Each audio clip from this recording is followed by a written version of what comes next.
Bonjour à tous, nous allons voir concernant le sujet de la Brit Mila aujourd'hui, à qui incombe cette mitzvah extraordinaire. Alors le Pasuk nous dit « Vaïmol Avraham et Yitzhak beno ka'asher tziva Elokim ». C'est quoi ? « Vaïmol Avraham et Yitzhak beno ». On sait très bien que le fils de Abraham c'est Yitzhak, pour nous enseigner que quoi ? Que c'est le père qui doit faire cette mitzvah sur son fils.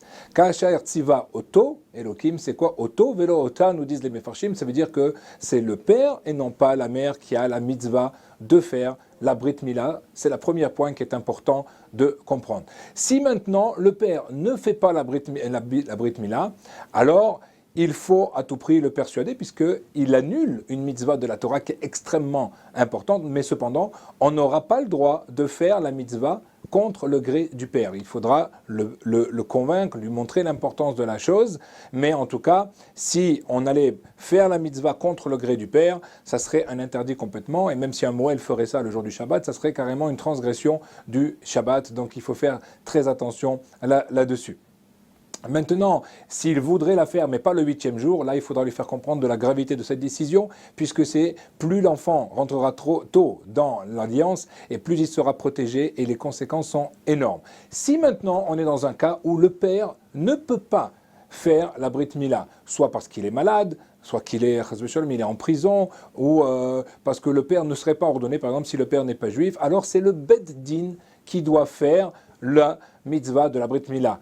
Comment on apprend ça? Il y a écrit « Imol lachem kol zachar ». Lachem, ça veut dire que vous tous, vous êtes concernés également, même si le père a prédominance, mais cependant, à ce moment-là, si le père n'a pas les possibilités de le faire ou les moyens de le faire, eh ben c'est le Beddin qui va le faire. Tous les Mefarshim sont d'accord pour nous apprendre que c'est qui ce Beddin? C'est chaque juif. Chaque juif incombe sur lui la mitzvah de ne laisser aucun juif non circoncis.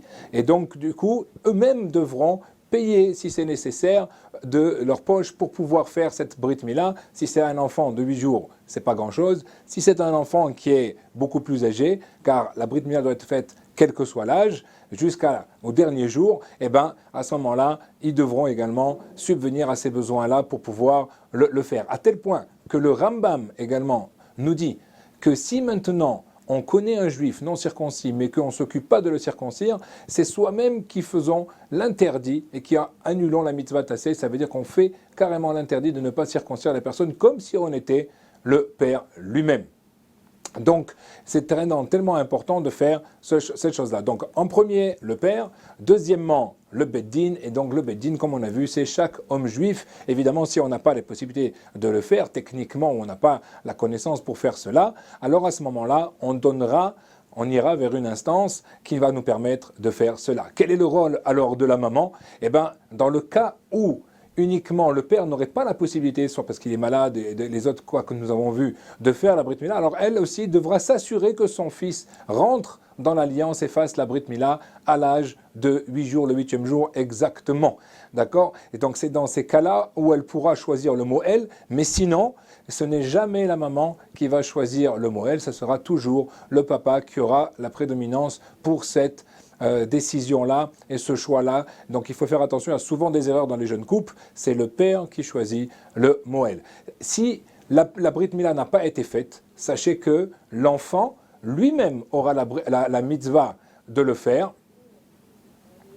et il devra le faire chaque jour. Évidemment, dans plusieurs pays, la loi interdit de faire une Brit Mila, ça veut dire une intervention chirurgicale sans le gré des deux parents, donc il faudra qu'il ait un accord écrit pour cela, mais sachez qu'un enfant, même à partir de l'âge de 13 ans, la mitzvah reviendra sur lui, le père a perdu maintenant la mitzvah, c'est sur lui qu'incombe le fait de faire la Brit Mila, et il devra le faire jusqu'à son dernier jour, mais le plus vite évidemment sera le mieux, c'est lui-même qui fera d'ailleurs la bracha là-dessus, et donc il faudra faire très très attention là-dessus, de toujours motiver ces jeunes-là, de ne pas laisser rester sans Brit Mila. C'est quelque chose d'extrêmement important. Bezrat Hashem, à bientôt.